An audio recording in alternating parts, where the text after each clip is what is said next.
5, 4, 3, 2, 1, 0.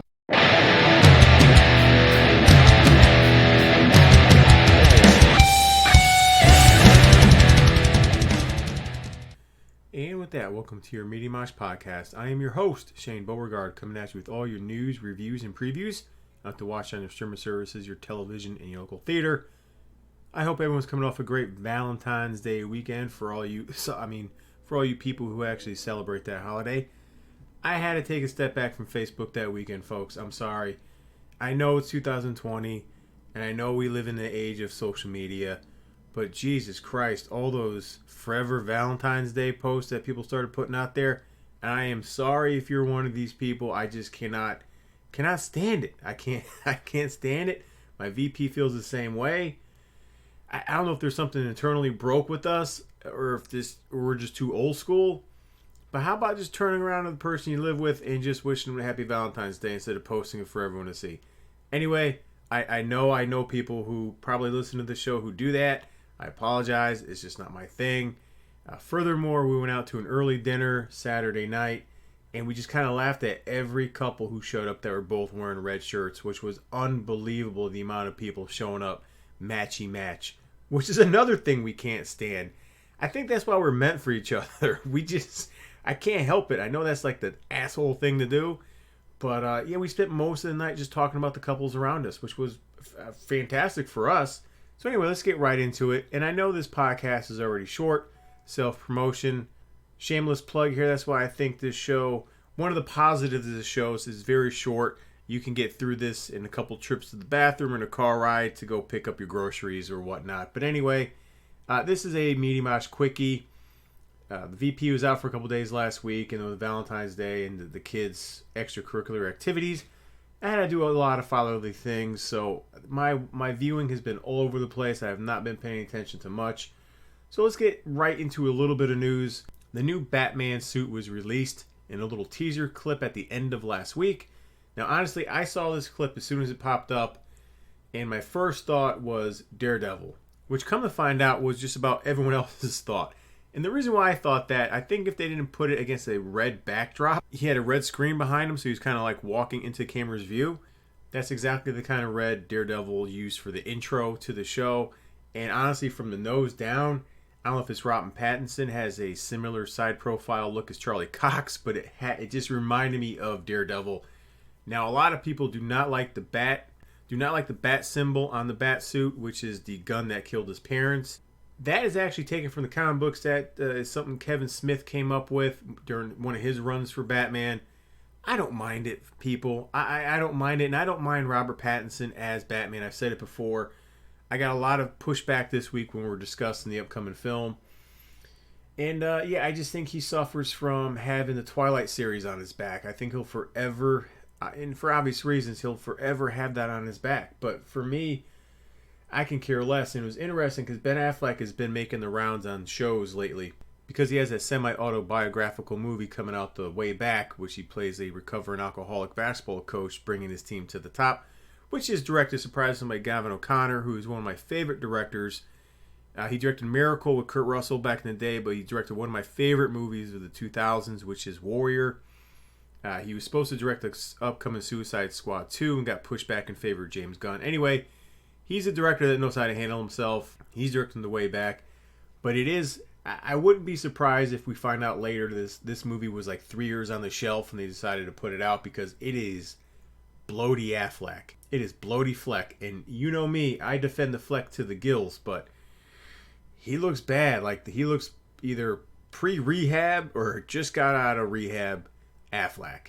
I lost my train of thought there, but that's all the news about Batman. And anyway, I just lost my train of thought because I'm all over the place. But he was asked about playing Batman, and the reason why he gave it up, he said, is because all the reshoots on Justice League, he got wary of the character and just got tired and lost interest in playing Batman. Now, if you believe him, I can understand that because Justice League was a complete and utter mess. He cited that for his main reason for dropping off the Batman project, which I did like the Batfleck. I did. So, moving on. The worst kept secret for Stranger Things. They released a teaser trailer again midweek last week, and they Surprise, surprise, they show Hopper at the end of it. Again, the worst kept secret. We all knew he was alive. That's all they show. He's working on some Russian railroad out in the winter. So, Lark Voorhees, a.k.a. Lisa Turtle, was recently interviewed. And she is really upset for not being invited back to the relaunch of the Saved by the Bell show on the Peacock network. And they didn't really give a reason why, but don't worry, because Screech isn't in there either. He's still making porn in Wisconsin, stabbing people, or whatever he's doing now. But yeah, Lisa Turtle was my second favorite on that show, right behind Jesse Spano, ahead of Kelly Kapowski. I was one of the few who ranked Kelly Kapowski last out of the 3 Saved by the Bells actresses, but that's just the way it is, folks. But if you're curious, because I haven't seen Lisa Turtle since Saved by the Bell, but the last thing she acted in was a movie called Closer to God, Jessica's Journey, and back in 2012, so it's been a while. So the premise behind this new Saved by the Bell series, which comes out sometime in the summer or fall, hasn't been announced yet, but Zach Moore somehow is governor of New York, and he shut down a bunch of lower income schools, and he's getting a bunch of pushback, so he's integrating all those students that are displaced now and integrating them into all the different schools in California. So Bayside High has to deal with this surge of new students from lower income schools. That's all I can tell you about it. Again, I'm not getting the Peacock station, but I am curious to see what this project is going to look like. But that, you know what? That is all the news I want to talk to you about this week. And I'm not going to get too much into the box office because right now it is midweek as I'm recording this. But Birds of Prey did fall from number 1 to number 2, bringing in $17.7 million, which brings his 2-week run to 59. And honestly, I go back and forth with this because I did not give it a favorable review last week. And maybe if I watch it again, I may change my tune. It just was not a strong DC movie, which is tough for me to admit because I usually like to defend them. Worst or best case there, but critics love it, most fans like it, so I don't think we'll ever get to the bottom of why no one saw this, or not a lot of people are seeing this compared to what they were expecting, because again, most of the audience is male based. I went over it a little bit last week, rated R. Maybe they should have did more of a collaboration and added Birds of Prey into this more, or just made it a totally Harley Quinn movie. So, I mean, I don't know. I think there's a lot of things you can kind of talk about, but I just think it's one of those, I don't know. I can't really put my finger on it. So, who knows? But they'll make their money up overseas and as the weeks roll on, I'm sure. Because I don't know the total budget for this movie, but it couldn't have been more than, say, 70, 80 mil, I would imagine. Because what are you paying for? Margot Robbie and Ewan McGregor. And some nice action scenes. I mean, I don't think Rosie Perez is demanding much these days. So, I'm sure it'll make his money back, but number 1, which was really surprising, I am still stunned by this, was Sonic the Hedgehog, which really is getting favorable reviews critic-wise, and audience seem to love it. It's broke the record. It is now the highest debuted video game movie ever, breaking last year's Pokemon Detective with Ryan Reynolds, bringing in $57 million. Now they're already talking about doing a sequel, which is not a shock. I don't know, maybe I underestimated the star power of James Marsden. I mean, maybe I need to take a better look at this guy. I don't know why. And I'm still not going to see it, folks. I can't. My kids have no interest, and I'm not going to sit in the theater as a 42-year-old man watching Sonic the Hedgehog. I love the video game for Sega Genesis, but that's as far as my love goes. I'll have to catch you there. Now, movie-wise, as we're crawling through this painful month, next week you have Call of the Wild, and I just, with Harrison Ford, I'm just like, why? Is he bored? Does he need something to do? But why? At this stage in his life, why? Just let Liam Neeson do it. I don't understand this. Then you have Boy 2 with Katie Holmes, and again, why?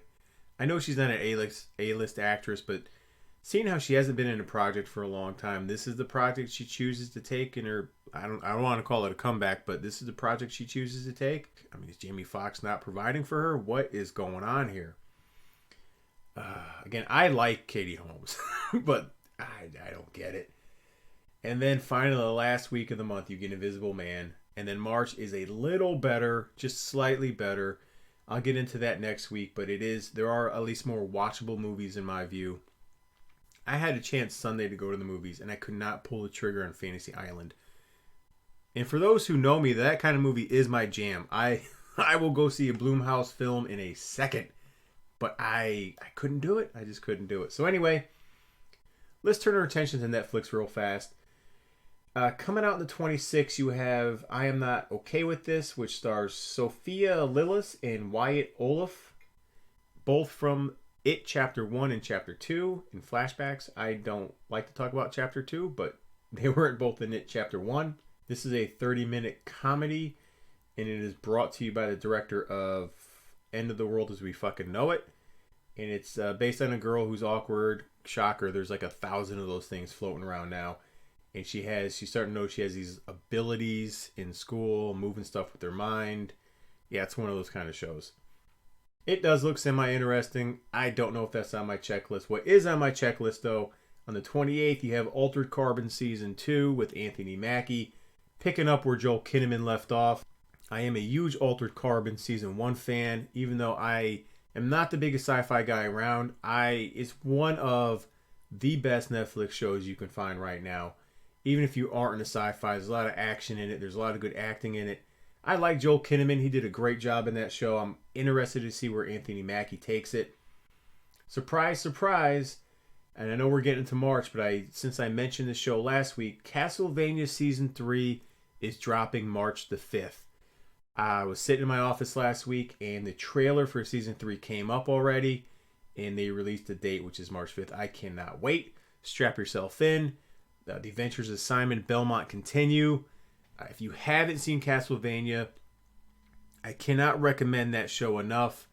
It is. I'm going to say it's the best animated show on Netflix, period. First season was 4 episodes. Second season was I think 6. All half-hour, 20 or 25-minute episodes. Perfect story arc, perfect character development. Great show. So that is your Netflix update. Now, let's get into what I watched. I got into 2 movies. First one I like to talk about is the Netflix original Horse Girl with Alison Brie, Molly Shannon. You get an appearance by Paul Reiser. You have Debbie Ryan and John Reynolds playing her boyfriend Darren. And I just wanted to I wanted to talk about him real quick off the bat before I forget to include him, because he's a minor character in this movie, but he's channeling his best John C. Reilly impression by his mannerisms, the way he talks, the inflections on his voice. I don't know if he did that on purpose, but I could not stop thinking about John C. Reilly when I was watching his interactions with Alison Brie. So let's get back to the movie. Alison Brie plays a woman named Sarah who works at a craft shop, who's good friends with Molly Shannon, who also works at that craft shop. She has a love for horses, and she has a love for a TV show called Purgatory. So when she's not working, she ends up knitting crafts and watching that show. She's very awkward, not in a funny way, but kind of in a sad way. And I come to find out she co-wrote this movie, and this movie is very personal to her because I did a little research afterward, and her grandmother suffered from mental illness.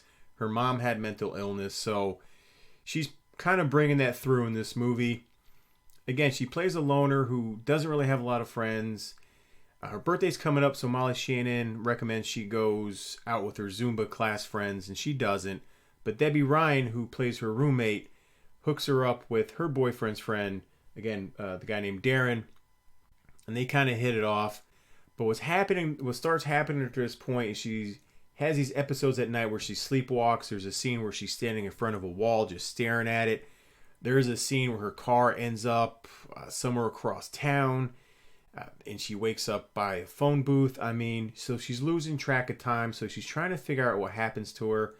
And she ends up doing some internet research. And there could be some possible carbon monoxide issues. Or it could be alien abduction. So she's going through the list. She's afraid of what happened to her grandmother and mom is happening to her. There's a scene where Paul Reiser comes in, who plays her stepdad. That's where she's concerned about it, because she starts asking about what age was mom when she was, going through her depressed state. It's a very, I don't want to come down on this film because it's not a bad movie. Real quick, critically it's at 70% critically it's at 70%, audience score it's at 47 on Rotten Tomato. But you feel for this kind of character, and Alison Brie, I will say this is her best performance I've seen. She really portrays Sarah, and such a sweet. You care for this person. You want them to be right. You don't want them to be going or saying things or think she's going crazy. So the way she tackles the mental illness is, I'm okay with it. It is obviously, I don't have any area of expertise in that. So I did find that fascinating, the way the people acted around her. They were very cautious. They didn't know really what to do or how to handle her. But that's where this movie kind of falls flat, and that's where I'll stop giving it praise, because what you have here is a very well-written, fleshed-out character in an otherwise mundane and forgettable Netflix movie. And that's it. There were a couple scenes in this movie where she has her break, and that was one of my problems. Like, she broke too fast in this movie. There wasn't a lot of build-up to when she eventually snaps. Snaps a strong word. When she breaks from reality. It kind of came on too fast, and then the last 40 minutes of this movie, it gets really weird. And usually that could be a good thing if you're playing with different themes in this movie besides mental illness. Like, there was a couple threads that start to come apart here, story-wise, where if they would have picked up on that thread, maybe went with it for a little bit, like really make you think, is she really going crazy, or is the stuff around her really happening to her? They don't delve into that enough for me. There wasn't enough suspense there. It fell flat in that area. So just a very basic story with no surprises. It does get a little weird at the end, but it is elevated by Alison Brie, and I do appreciate Alison Brie in this regard too. She is not afraid to get nude, folks. Not afraid. And even though this scene wasn't like nude in the good way, as Seinfeld would say, this is kind of bad nude. It was bad nude, but it really pertained to the scene that she was in. So, but she does get an extra thumbs up. Between Glow and this movie, she's not afraid to let it loose. And in 2020, I can definitely appreciate that. But all in all, like I said, a very forgettable Netflix movie, elevated by the performance of Alison Brie. So, I'm not going to come down on it as hard as the critics did. I will give it a 2.75 out of 5 here because, again, the writing is strong. So go check that out on Netflix right now. It just came out last week. But the other movie I saw is the Elijah Wood vehicle, Come to Daddy.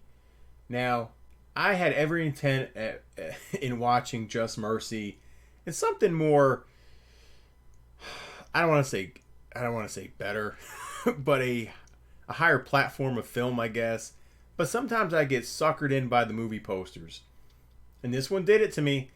I mean, I am who I am. I can't change that, folks. It was Elijah Wood with like a pitchfork in his hand or a hammer with blood dripping off it. The background is like red and purple. I said, yeah, this looks pretty good. So I ended up checking it out. Right now, critic-wise, it's 89%, and it has an 80% audience score on Rotten Tomato, which was very surprising. It's a very small cast. You have Elijah Wood, you had Stephen McHattie, who's a great character actor. He was in movies like The Fountain, Watchmen, and 300. And you also have Martin Donovan, who you'll see him in the upcoming Christopher Nolan film Tenet. He was also in the show. He is also in the show Big Little Lies, and he was in Inherent Vice. So you'd recognize him if you saw him. This movie was pretty straightforward. Now I can't get into too many details because it will go right into spoilers. This is one of those movies that I can't really talk a lot about. But if you're into the indie B-horror gore film, this is right up your alley. I don't consider it a horror film, but it does have gore towards the end. Not Eli Roth type of gore, but gore that pertains to the plot of this movie. So it's not just because let's see how grossed out we can get the audience. So basically you have Elijah Wood, who's been estranged from his father for 30 plus years. He gets a letter from his father inviting him to this isolated cabin on the coast of California. Now, he plays a very strange young man. He's apparently a DJ with a porn mustache and a nice bowl cut who likes to dress flamboyantly. And he comes to his father, played by Stephen McHattie, who they don't hit it off right away. Elijah is doing all he can to make a connection with his father, and his father is being as distant and as a fucking dick as possible.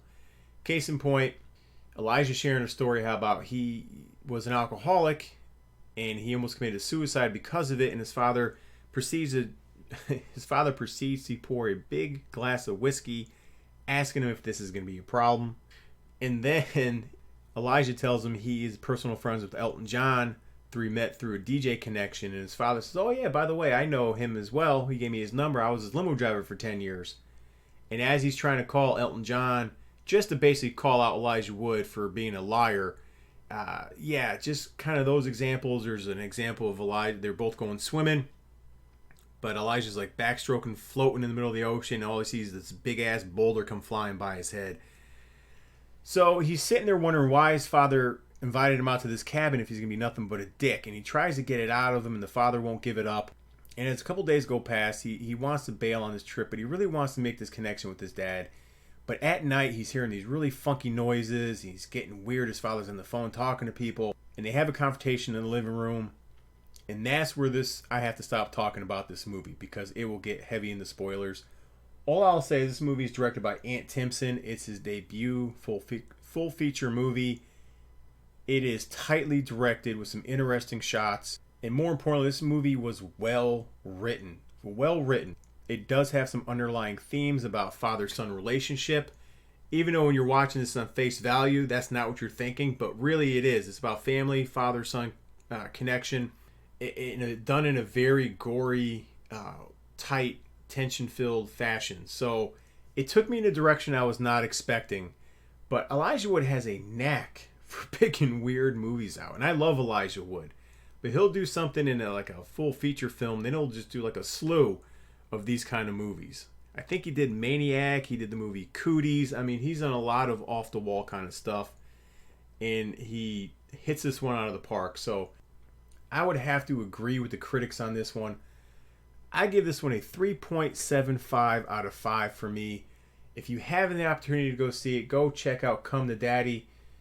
You can rent that now on Amazon Prime or iTunes. It is totally worth it. But that's it, folks. That's all I have.